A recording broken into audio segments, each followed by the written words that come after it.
What's up, guys? Welcome back to another great episode of Beerfield Fantasy Shots. I'm your host tonight, your bartender Dan Theory at Theory BFF. Behind me, we have Nick Sparks at Nick Sparks with the Z, not a S. And at home, watching the game as well, watching the Cubs, I believe, win, watching my Wild, the Shore, the Blackhawks. Chris Hopper at Hot BFF. As you can see behind me, though, the game is still going on. Um, Great game so far. Looks like Matt Collins got hurt. So for you Dynasty owners like myself who own them, if we hear an update during the game, I'll have Nick let me know if he hears anything. But we'll jump into the news here real quick. Obviously, the biggest news of the day, something that we just can't escape, kind of like herpes right now, is the Zeke news. The Fifth Circuit Court of Appeals has vacated Zeke's temporary injunction, thus making the suspension start immediately. This suspension won't actually start until next week. At least won't be counted to start until next week when they're off by this week, thus not making them returnable until week 12 or week 13. Excuse me. This would run through week 12, just before bye week start. This is huge. This is what I said that would be the biggest worry. What the show said as well, that if you own Zeke, this was almost your worst case scenario. The fact that it happened at least a couple weeks before the playoffs would start, I guess, is the only silver lining here. But what does this mean going forward, though? McFadden and Morris are both must-adds. Because we have another week to figure out who's going to be the starter and if this appeal goes through and works, because that's going to happen as well, is who's going to get the start. Everyone is pointing to McFadden. The Dallas beat writers have said the only reason why McFadden hasn't been active so far is because he's of the similar skill set to Zeke's. Nick and I both are on the Alfred Morris train here, though. He looked like the better back in preseason. He's been active. He's been getting work. I know that McFadden had over 1,000 yards in 2015 as the lead back in this role, but Morris seems to be, I think, the most trustworthy. I can see why people would lean McFadden in PPR leagues, though, and I would probably lean both, but I would definitely advise leaning towards Morris and standard. Stay tuned for this news. It's going to be all over Twitter. It's going to be all over our news channel. We should hear more about this in the upcoming weeks. Moving on to some actual in-game news. Luke Kuechly has been officially put into the concussion protocol. This would give him his third concussion in 3 years. This is extremely sad. He's the best linebacker in the league by almost a mile. He's fantastic. And as I've said before on our show tonight, he's become the J.J. Watt of linebackers. Just completely dominant, but can't seem to stay healthy. I wish you the best. I hope you beat this, and I hope we get to see you. I hope you get to pass this and you get to come back next week, because you're one of my favorite players. Moving on to Bears news. Marquise Wheaton is out 4 to 6 weeks with a groin injury per Adam Johns via Twitter. Not a very good receiver to begin with. He had a chance. He had countless chances to actually step up and take this wide receiver one spot, with the loss of Kevin White, the ineffectiveness of Kendall Wright, and just the overall change of this entire offense. So probably won't see him for the rest of the season. I can even see him being put on IR because the Bears won't be doing anything else. Moving on to a couple of Chiefs pieces. Tyreek Hill showed up on today's injury report with a hamstring injury. Just hold still until we figure out more, especially for tomorrow. And then Kelsey was full practice today, clearing his way to play this weekend. Moving on to some Titans news. Mariota was officially limited in practice today per Jim Wyatt via Twitter. It looks like he'll play this weekend, but it's really 50-50 at this point. He's not going to be 100%. Hamstrings, especially for mobile quarterbacks, are a fucking pain in the ass to deal with. I expect them to lean more on the running game. And speaking of leaning on the running game more, Jim Wyatt also pointed out that the Titans want to use Henry more and get him more involved in the offense. This is a fantastic idea. The offense during this offseason really changed when the Titans brought in Eric Decker and drafted both Corey Davis and Taywan Taylor. And I still expected them to run the football more. It just didn't happen. I don't know if they just wanted to see Mariota can take it, can take the next step. They have a decent defense. They have a decent O line, or at least they should have, and they have two very good running backs. And them not using them a lot, always perplexes me. And it looks like moving forward, at least, until Mariota is completely healthy, that they're going to be taking this run-heavy approach. A couple more injury news before we move on to my next segment. Derek Carr was limited today in practice. Not a shocker here. He looks to play, but he will not be 100%. So come a little bit down on your crab trees. And then it doesn't look like Cooper won't have his breakout week, but I'll get more to that later. Brady also still limited with the shoulder injury. Not a shocker, but he'll play against the Jets. So that's the news that we got. I try to avoid any minor injury news as Nick will handle those on Saturday as we just talk about some of the bigger names. So this is anything can happen Thursday. A lot of different shit happens. I try to figure out fun segments. Last week I talked about what you should be doing with your team if you're struggling, things like that. This week is a couple players I'm targeting in trades and a couple players I'm trying to sell off. First player, not a shocker here, show favorite. Nick is absolutely in love with him, and I'm not shocked that he hasn't bought a jersey yet. And I'm buying Alvin Kamara. With AP being shipped at the Cardinals, the Saints' backfield has been cleared up. It's finally been figured out. It was a bad fit. AP with the Saints was already a bad fit. It was hindering both snaps and touch counts for Kamara and for Ingram. And now Kamara is in a clear Sproles role at this point. And I went back and checked on what Sproles did for New Orleans, and it was unreal. He averaged over 1,000 total yards, 7 total touchdowns, saw over 70 receptions in those seasons, and saw over 100 targets in 2 seasons and averaged over 100 targets in 3 seasons. We talked about this a lot in today's episode when we went over these games for the previews, and I had mentioned to Nick and Chris, I put a number together that I thought he could reach, a good over-under number, and that was 700 total. And this was for Kamara moving forward, at least from this week on, what his stats could be. And I put the number at 700 total yards, 5 total touchdowns, I believe. I want to say 70 targets and another 53 receptions. And this, if he were to get that, this would put him at just shy of 1,000 total yards, 7 total touchdowns, 73 receptions, and I believe 90-some targets. A perfect Sproles season. So I'm buying Kamara.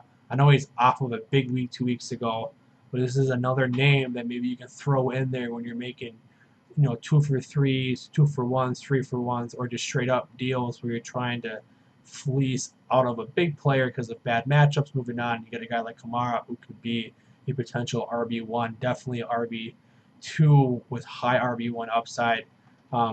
Just wait and see what this game looks like though, and how they're going to use these guys. Miami's got a pretty bad defense.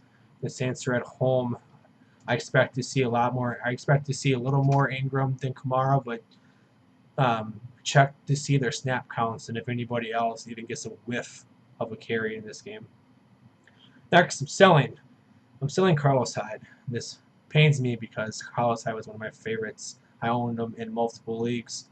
I just actually moved them for the next buy piece I'm going to talk about, which would probably shock a little bit more people, as I could have maybe got a little bit more for him.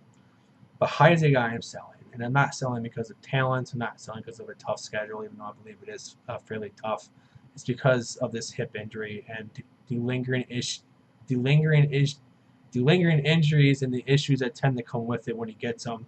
Is that every year Hyde starts off strong. He's a beast, and then he gets hurt and he gets banged up. He's been the only great piece of this offense for the last 3 years.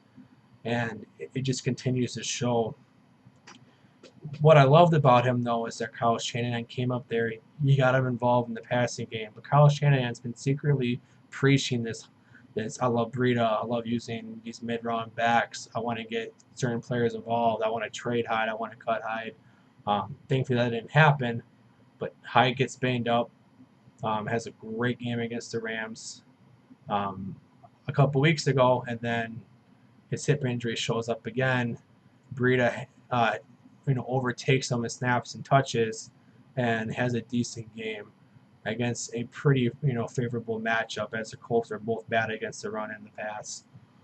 And then Shanahan comes out and says that Burrito is going to be the guy that takes, that Shanahan comes out and says that this is a complete hot end approach. Hyde gets to start, but Burrito has a chance to overtake him.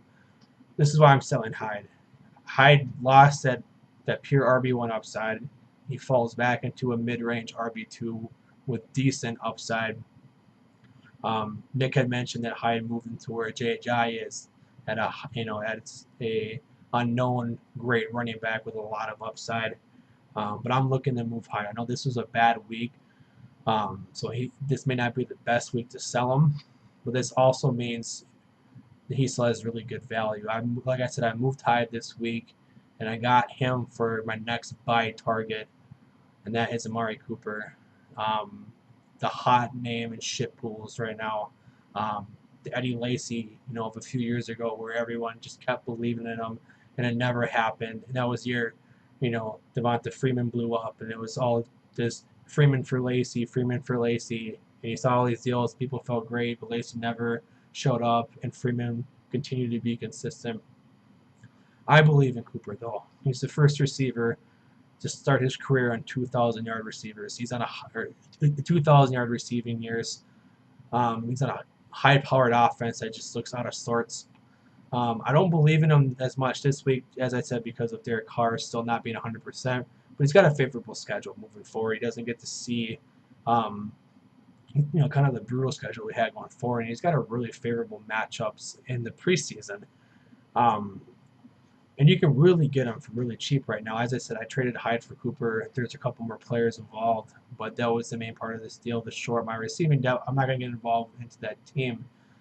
But you can get him for cheaper. I'm seeing people. I saw someone move Fuller for Cooper. I'm seeing Cooper get dropped. Like, this guy is too fucking talented on an offense that, when they're all healthy and clicking, is top 5 in the league. We saw it last year. Buy Cooper. He's not going to be that wide receiver 1 as he'll finish this year, but I expect him to go back to being that 5 to 6 reception type of guy a game. Easily 70 to 80 yards a game with touchdown and big play upside. Buy him if you can. Last sell. That is the hottest name in wide receiver, Chris motherfucking Hollywood Hogan. Right now, he is a wide receiver 3 in all PPR leagues since week 2. And you can't, I don't think his value can get any higher right now. He scored his 5th touchdown in 4 weeks. One thing he hasn't done, though, is has eclipsed at 100 yards. Now, do I think, or he hasn't eclipsed 100 yards in a game yet. Now, do I think that he can keep putting up wide receiver 2 numbers? You damn right I can. He's in a great offense, high-powered, and he has the trust of Brady. But what you can be getting for Hogan now is a massive upgrade at either running back or receiver. I'm looking at, like, Julio Jones or Mike Evans. Maybe you're trying to, buy Le'Veon Bell for some reason, or maybe trying to buy a J.J., or maybe you trying to fleece, a Melvin Ingram or a Melvin Gordon, owner, by giving up, Hogan and another smaller piece. He has fantastic value right now, and there's a lot of people out there saying I'm not going to sell Hogan unless they get a big piece back, and I think you can. What he's done over the last 4 weeks is remarkable. But why I'm selling them is that you have a healthy Gronk, you have a healthy Amendola, you still have Brandon Cooks, who they traded for, and you still have James White, Deion Lewis, who's becoming healthier. They still have a running game with Mike Gillislee, and Rex Burkhead will then also be coming back shortly. I still absolutely love Chris Hogan's upside, but I cannot get over the fact that his value is just insanely high right now. Move him if you can. Don't settle for anything less than a top-end type of player. I like the moves for Julio Jones and Mike Evans because I bet you their owners are feeling pretty down on them right now. Running backs as well.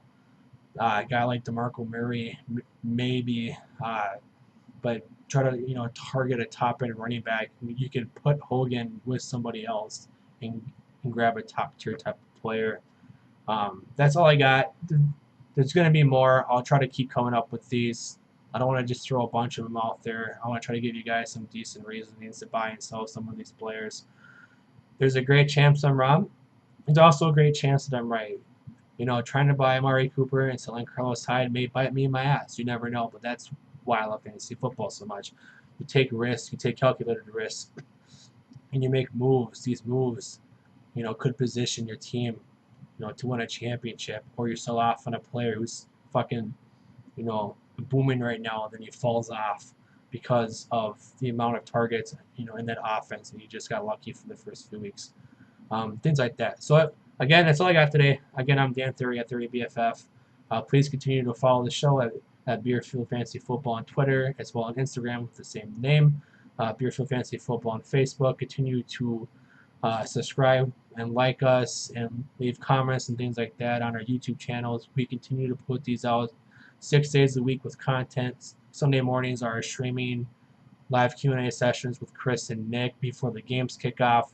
They'll give you last minute advice on starting sits, injury updates, weather updates, and things like that, or just tell Hopper to fuck off. We always love to hear that. Again, follow those guys at Nick Sparts on Twitter, and then at Hot BFF with 2 P's as well. Tomorrow you'll get Chris back again doing his DFS plays and news updates. And then Nick will be here on Saturday to give you your ins and outs for all your injury riddled potential not playing or playing players. He'll give you all the updates and all those players. You'll see me again on Tuesday when we deep dive into Week 7 waivers. I hope you guys have a great week. Continue to keep downloading our episodes on all of your podcast formats. You guys have been fantastic and being patient with us while we grow and then helping us grow. I'll see you guys next week. See ya.